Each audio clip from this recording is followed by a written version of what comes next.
ओम शांति बाबा। बाबा ओम शांति। आज 2 दिसंबर 2022 की मुरली है।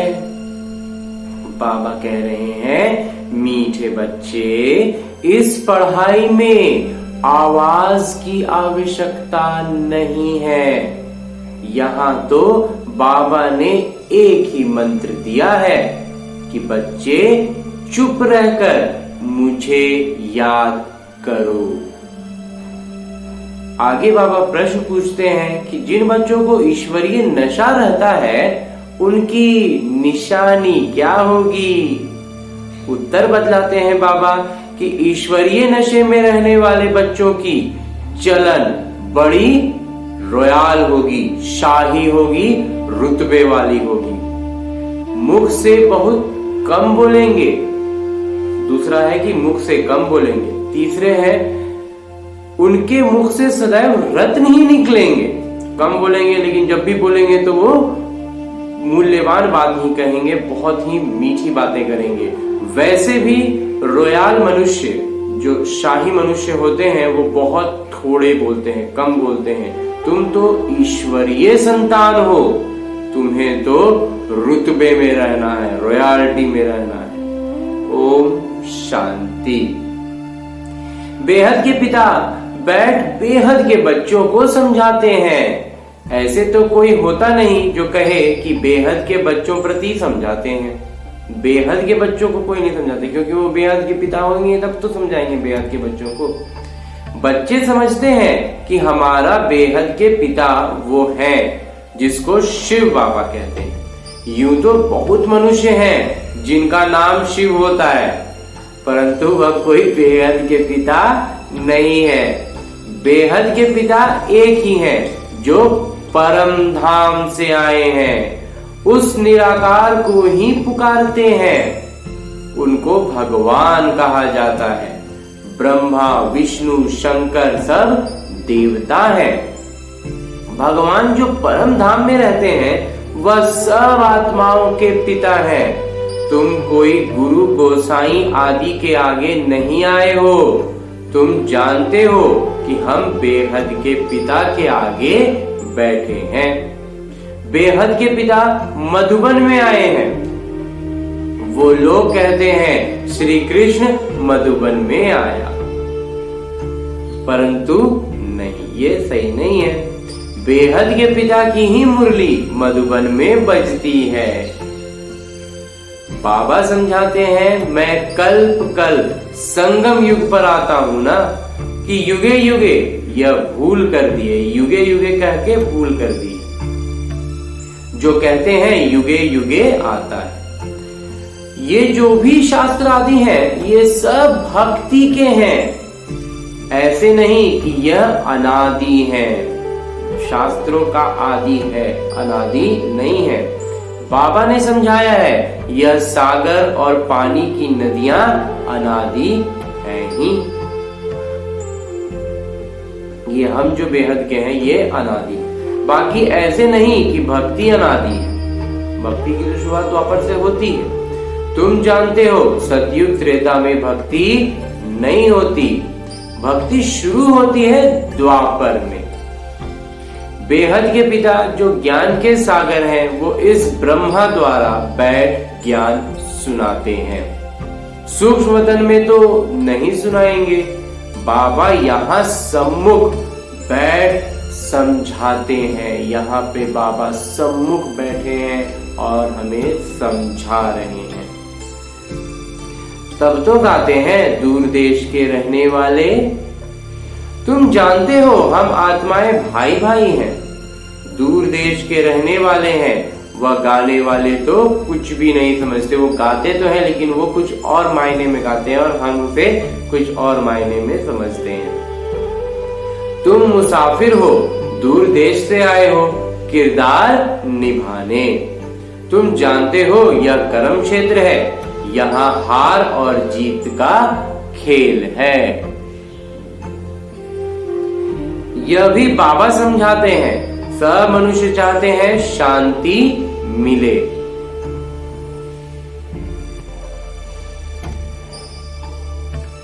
शांति कोई मुक्ति धाम के लिए नहीं कहते हैं। कहाँ रहते, यहाँ रहते शांति मांगते हैं। मतलब शांति का मतलब मुक्ति धाम वाला शांति नहीं चाहिए, यहीं पर शांति चाहिए। परंतु यहाँ तो मन की शांति मिल ना सके। सन्यासी लोग शांति के लिए जंगल में चले जाते हैं। उन लोगों को यह पता ही नहीं है कि हम आत्माओं को शांति अपनी निराकारी दुनिया में ही मिल सकती है। वह समझते हैं आत्मा ब्रह्म अथवा परमात्मा में लीन हो जाती है। ये भी नहीं समझते कि आत्मा का स्वधर्म है ही शांत। यह आत्मा बात करती है, आत्मा रहती है शांति धाम में, वहां ही इसको शांति मिलेगी। इस समय सबको शांति चाहिए। सुख को कोई सन्यासी मानते नहीं, सुख को कोई सन्यासी मानते नहीं, निंदा करते हैं। क्योंकि शास्त्रों में दिखाया है कि सतयुग त्रेता में भी कंस जरासंधी थे। मतलब सतयुग में जब भगवान थे तब पापी भी थे, तो ऐसा तो संभव ही नहीं है। लक्ष्मी नारायण को भूल गए, तमो प्रधान बुद्धि हो गई है। बाबा कहते हैं मैं हूं निराकार। वो लोग कहते हैं परमात्मा नाम रूप से न्यारे हैं। एक तरफ महिमा गाते हैं, फिर कहते हैं सर्वव्यापी हैं। जब नाम रूप से न्यारे हैं, फिर सर्वव्यापी कैसे होंगे? आत्मा का भी रूप जरूर है। कोई कह ना सके कि आत्मा नाम रूप से न्यारी है। आत्मा को कोई नहीं कहते कि नाम रूप से न्यारी है, कहते हैं भ्रिकुटी के बीच स्थित है। तो आत्मा ही एक शरीर छोड़ दूसरा लेती है, ये भी समझ में स्पष्ट हो जाता है। परमात्मा पुनर्जन्म नहीं लेते, जन्म मरण में मनुष्य आते हैं। ये है तुम्हारी पढ़ाई। इस बात को बुद्धि में बिठाना है।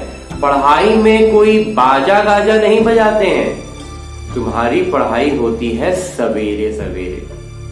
उस समय मनुष्य सोए रहते हैं। वास्तव में तुमको रिकॉर्ड बजाने की भी दरकार नहीं है, गाने बजाने की भी दरकार नहीं है। शांत स्वरूप अवस्था में बैठेंगे, बाबा को स्मृति में बाबा से सम्मुख होंगे, रुरिहान करेंगे और तब मुरली सुनेंगे, तो उसकी बात ही कुछ और है। बजाने की दरकार नहीं है। हम तो आवाज से परे चले जाते हैं। ये तो निमित्त सबको जगाने के लिए बजाने पड़ते हैं। ये तो लौकिक साधन है जो जगाने के लिए बजाना पड़ता है। मुरली पढ़ने अथवा सुनने में आवाज बाहर नहीं जाता है। पढ़ाई में आवाज होता ही नहीं है। बाबा बैठ मंत्र देते हैं, बच्चे चुप रहकर मुझे याद करो। यहाँ कोई गुरु आदि तो है नहीं जो बैठ एक एक को कान में मंत्र दें, फिर कह देते किसी को नहीं सुनाना। यहाँ तो वह बात नहीं है। बाबा तो ज्ञान के सागर है, दिल खोल के बाहें फैला कर। बाबा कहते हैं कि यहाँ कोई गुरु आदि तो है नहीं जो बैठ एक एक को कान में मंत्र दे, फिर कह देते हैं किसी को नहीं सुनाना। यहाँ तो वो बात नहीं है। बाबा तो ज्ञान के सागर हैं और सागर में सबको समा लेते हैं और किसी के लिए कोई बंदिश नहीं है कि ये है और वो है, इतना ही देना है उतना देना है, किसी को बताना नहीं है। ये ज्ञान का सागर है, इसमें गोते लगाने हैं, खुद भी मौज करना है और दूसरों को भी इस ज्ञान सागर में लाना है और उनको भी गोते लगवाना है। आगे बाबा कहते हैं कि ये है गीता पाठशाला। तो पाठशाला में मंत्र दिया जाता है क्या? तुम अब किसी को निज रूप से समझाते हो तो रिकॉर्ड बजाते हो क्या? किसी एक से बात कर रहे हो, उसको बात करते करते हमें बाबा का ज्ञान की बात बताने लग गए, तो पहले रिकॉर्ड बजाएंगे, गाना बजाएंगे कि नहीं? रुको पहले मूड मैंने गाना बजाएंगे तो हम बाबा की याद में आएंगे, ऐसा तो नहीं है। क्लास में भी ऐसे समझाना है। क्लास में भी जब समझाना है तो जरूरी नहीं है कि गाना बजा के समझाएं। चित्र भी सामने है, जिसने कभी नक्शा ही नहीं देखा होगा तो क्या समझेंगे कि इंग्लैंड कहाँ है, नेपाल कहाँ है। अगर नक्शा देखा होगा तो बुद्धि में आएगा। तो तुम बच्चों को भी चित्रों पर सारा नाटक का राज समझाया गया है। हाँ, बाबा कह रहे हैं कि गाने बजाने की कोई खास आवश्यकता नहीं है, क्योंकि जब निज रूप से एक दूसरे को समझाते हैं तब तो गाना नहीं बजाते। तो क्लास में भी ऐसा जरूरी नहीं है, लेकिन चित्रों पर समझाना चाहिए, क्योंकि चित्र देखने से बुद्धि में फिर उस चित्र के बारे में जब बातें होंगी तब फिर समझ में आएगी। यह ज्ञान ऐसे ही है जो बगैर चित्रों के भी समझा सकते हो। ये ज्ञान ऐसी है जो बगैर चित्रों के भी समझा सकते हो। लेकिन हाँ, ये बाबा कह रहे हैं कि चित्र जैसे लौकिक नक्शे का चित्र रहेगा तो उसको नेपाल कहाँ, इंग्लैंड कहाँ, तब एक अंदाज मिलेगा कि अच्छा यहाँ के बारे में बात हो रहा है, वहां के बारे में बात हो रहा है। लेकिन इसमें बिना चित्र के भी समझा सकते हो। मनुष्यों को भगवान का कुछ भी पता नहीं है। कल्प की आयु तो लंबी चौड़ी कर दी है। अब तुमको बाबा ने समझाया है, सारी बातें हमेशा बाबा बैठ कर समझाते हैं। तुमको फिर औरों को समझाना पड़े, 4 युगों का 4 हिस्सा करना पड़े, फिर आधा आधा करना पड़े। आधा में नई दुनिया, आधा में पुरानी दुनिया। ऐसे नहीं कि नई दुनिया की आयु बढ़ी देंगे। समझो कोई मकान की आयु 50 वर्ष है तो आधा में पुराना कहेंगे नहीं ना। तो दुनिया का भी ऐसा ही है। यह सब बाबा ही आकर बच्चों को समझाते हैं। इसमें गीत गाने व कविता आदि सुनाने की दरकार नहीं। हम संगम युग के ब्राह्मणों की रस्म रिवाज बिल्कुल ही न्यारी है। किसी को पता ही नहीं है कि संगम युग किसको कहा जाता है, संगम पर होता क्या है। तुम जानते हो दूर देश के रहने वाले बाबा पतित दुनिया में आए हैं। ब्रह्मा विष्णु शंकर का दूर देश नहीं है, दूर देश है शिव बाबा का और आत्माओं का।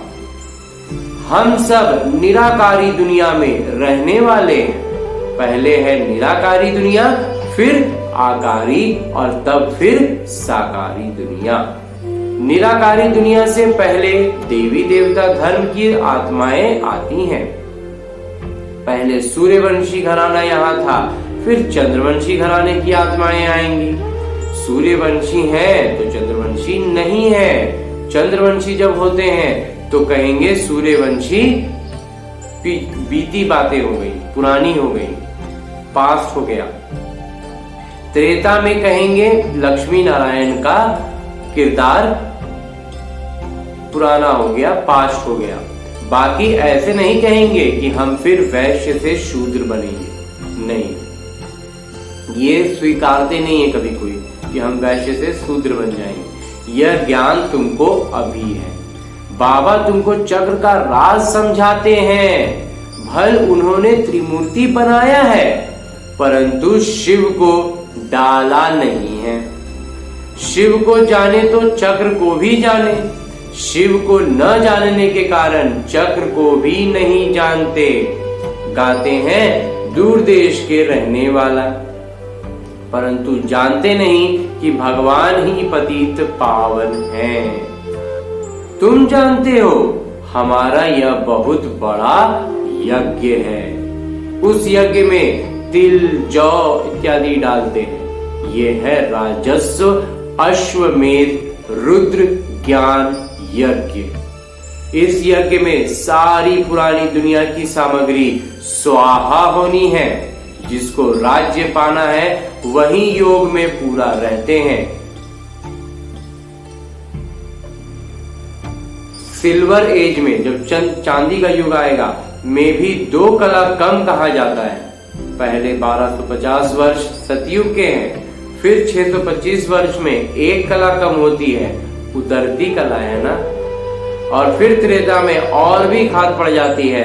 अब तुम बच्चों को समझाया जाता है जितना बाबा के साथ बुद्धि योग रखेंगे तो खाद निकलती जाएगी, नहीं तो सजा खाकर फिर सिल्वर एज में आ जाएंगे। श्री कृष्ण को सब प्यार करते हैं, झूला झुलाते हैं। राम को इतना नहीं झुलाएंगे, आजकल तो रेस की है। परंतु यह कोई नहीं जानते कि लक्ष्मी नारायण ही छोटेपन में राधे कृष्ण हैं। राधे कृष्ण पर बहुत दोष लगाए हैं, लक्ष्मी नारायण पर कोई दोष नहीं। श्री कृष्ण तो छोटा बच्चा है। बच्चा और महात्मा समान कहते हैं। महात्मा लोग तो सन्यास करते हैं, श्री कृष्ण तो पतित थे। श्री कृष्ण तो पतित थे ही नहीं, तो सन्यास कैसे करें? छोटा बच्चा पवित्र होता है, इसलिए उनको सब प्यार करते हैं। पहले है सतो प्रधान, फिर सतो रजो तमो में आते हैं।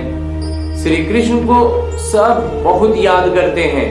बाबा का मन मना भव मंत्र तो बहुत नामी ग्रामी है। देही अभिमानी बनो, आत्म अभिमानी बनो। देह के सब धर्म छोड़ो। यह ज्ञान तुम कोई भी धर्म वाले को दे सकते हो। ये जो ज्ञान है ये धर्म से ऊपर का ज्ञान है। बेहद के पिता कहते हैं अल्लाह को याद करो। आत्मा अल्लाह का बच्चा है। आत्मा कहती है खुदा ताला, अल्लाह साईं। जब अल्लाह कहते हैं तो जरूर आत्मा का बाबा, आत्मा का पिता निराकार है, उनको ही सब याद करते हैं। अल्लाह कहने से जरूर नजर ऊपर ही जाएगी। बुद्धि में आता है कि अल्लाह ऊपर में रहता है। ये है साकार सृष्टि। हम तो वहां के रहने वाले हैं। बाबा कहते हैं हम भी मुसाफिर, तुम भी मुसाफिर हो। परंतु तुम मुसाफिर पुनर्जन्म में आते हो, मैं मुसाफिर पुनर्जन्म में नहीं आता। मैं तुमको छी पुनर्जन्म से छुड़ाता हूँ। इस रावण राज्य में तुम बहुत दुखी हो, तब तो मुझे बुलाते हो। बाबा कितनी अच्छी अच्छी बातें तुमको समझाते हैं। बच्चे अभी खेल पूरा होता है, यहाँ बहुत दुख है। हर चीज कितनी महंगी हो गई है, फिर सस्ती थोड़ी ही होगी। एक बार जो चीज महंगी हो गई वो फिर सस्ती नहीं होगी। आगे सस्ताई थी, पहले सस्ती होती थी चीजें, अब तो धीरे धीरे महंगाई बढ़ती जा रही है। जब बाबा साकार में थे तब कह रहे कि चीजें महंगी हो गई थी, और बाबा के समय से अभी तक देखे तो बहुत और महंगी होती जा रही है। क्योंकि ये विकार है, ये रावण का राज्य है ना, तो ये हमेशा बढ़ेगा। सबके पास अनाज आदि खूब रहता था। सतयुग को कहते हैं स्वर्णिम युग। वहां सोने के सिक्के थे, वहां सोना ही सोना होगा, चांदी भी नहीं। वहां बाजार भी भभके की होगी। हीरे जवाहर क्या क्या पहनते होंगे। वहां हीरे जवाहरों का ही खेल चलता है। खेती बाड़ी ढेर होगी। यहाँ अमेरिका में अनाज इतना होता है जो जला देते हैं। अभी तो जो बचत होती है वह बेच देते हैं। भारत को दान करते हैं। भारत की गति देखो क्या हो गई है। बाबा कहते हैं मैंने तुमको कितना राज्य भाग्य दिया था। तुम्हारा देवी देवता धर्म बहुत सुख देने वाला है। उनको ही कहा जाता है स्वर्णिम युग। मोहम्मद गजनवी कितने हीरे जवाहरों के माल लूटकर ऊंट भरा कर ले गया। कितना माल उठाया होगा, कोई हिसाब थोड़े ही कर सकेंगे। अब तुम फिर मालिक बन रहे हो। एक मुसाफिर सारी दुनिया को हसीन बनाने वाला है। कब्रिस्तान को बदल परिस्तान स्थापित करते हैं। कब्रिस्तान को बदल देंगे परिस्तान में। यहाँ तुम बच्चे आए हो तरोताजा होने के लिए। मुसाफिर को याद करते हो, तुम भी मुसाफिर हो। यहाँ आकर 5 तत्वों का शरीर लिया है। सूक्ष्म वतन में 5 तत्व होते ही नहीं, 5 तत्व यहाँ होते हैं। इस धरा पर आए हैं तो यहाँ पर 5 तत्व लिए हैं। 5 तत्व यहाँ होते हैं, यहाँ तुम किरदार निभाते हो। यहाँ किरदार निभाना है तो 5 तत्वों का जो शरीर है यहाँ हमने लिया है। हमारे सूक्ष्म वतन में और शांति धाम में ये 5 तत्व नहीं होते। हमारा असली देश वहां है। इस समय आत्मा पतित बन गई है, इसलिए बाबा को पुकारते हैं कि आप आइए, आकर हमको पावन बनाइए। रावण ने हमको पतित बनाकर काला कर दिया है। जब से रावण आया है तो हम पतित बनते चले गए हैं। अब समझते जरूर हैं, हम पावन थे तब तो याद करते हैं। हे पतित पावन आइए। कोई तो है जिसको बुलाते हैं। बच्चे बाबा को बुलाते हैं, ओ गॉड फादर, ओ परम पिता परमात्मा। उनका नाम ही है हेवनली गॉड फादर, स्वर्ग के सर्वोच्च पिता। तो जरूर स्वर्ग ही रचते होंगे। बाबा ने समझाया है, पढ़ाई में बाजे गाजे की दरकार ही नहीं है। बाबा ने कह दिया है, कोई अच्छे अच्छे रिकॉर्ड हैं जो बाबा ने बनवाए हैं। जब देखो उदासी आती है तो अपने को तरोताजा करने के लिए भल ऐसे ऐसे गीत बजाओ। जब उदासी आ जाए, तरोताजा होना हो, कुछ जीवन में उथल पुथल हुआ हो या फिर मूड रिफ्रेश करने के लिए, मनोदशा को कुछ ऊपर उठाने के लिए गाना भल बजाओ, परंतु जितना आवाज कम करेंगे उतना अच्छा है। क्योंकि रॉयल मनुष्य कम आवाज करते हैं। जो शाही लोग होते हैं, जो रुतबे वाले होते हैं, वो ज्यादा आवाज नहीं करते, मुख से थोड़ा ही बोलना है, जैसे रत्न निकलते हैं। तुम ईश्वर के बच्चे हो, तो कितना शाहीपन आ जाता है, कितना तुम्हारे में नशा होना चाहिए। राजा के बच्चे को कितना नशा, राजा का जो बच्चा रहेंगे उनको कितना नशा होगा, तुमको तो उससे भी ज्यादा होना चाहिए। अच्छा, मीठे मीठे सिकिलते बच्चों प्रति माता पिता बाबा का याद प्यार और आशीर्वाद। रूहानी बाबा की रूहानी बच्चों को नमस्ते। हम रूहानी बच्चों की ओर से रूहानी बाबा को याद प्यार और प्रणाम। धन्यवाद बाबा, धन्यवाद। मुरली के लिए भी धन्यवाद और इस अनूठे ब्राह्मण जीवन के लिए भी बहुत बहुत धन्यवाद। धारणा है कि अपने को सदा तरोताजा रखना है, मुख से रत्न ही निकालने हैं। कभी उदासी आदि आए तो बाबा के बनाए हुए गीत सुनने। देही अभिमानी यानी आत्माभिमानी बनने की अभ्यास करनी है। याद में रह खाद निकालने का पुरुषार्थ करना है। और आगे बाबा वरदान दे रहे हैं। वरदान देते हुए बाबा कहते हैं कि एक की याद में मन को एकाग्र कर मन मना भव रहने वाले सर्वदा तैयार और संपूर्ण भव। सदैव स्मृति में रखो कि हर समय एवर रेडी रहना है, तैयार रहना है। किसी भी समय कोई भी परिस्थिति आ जाए, लेकिन हम सर्वदा तैनात हैं, तैयार हैं। कल भी विनाश हो जाए तो भी हम तैयार हैं। एवर रेडी अर्थात संपूर्ण। जो सर्वदा तैयार है, तैनात है, वो संपूर्ण है। संपूर्ण बनने के लिए एक बाबा दूसरा ना कोई, यह तैयारी चाहिए। मन सदा एक की तरफ मन मना भव है तो एवर रेडी बन जाएंगे, सर्वदा तैनात, सर्वदा तैयार हो जाएंगे। एवर रेडी होकर सेवा करो तो सेवा में भी सहयोग मिलेगा।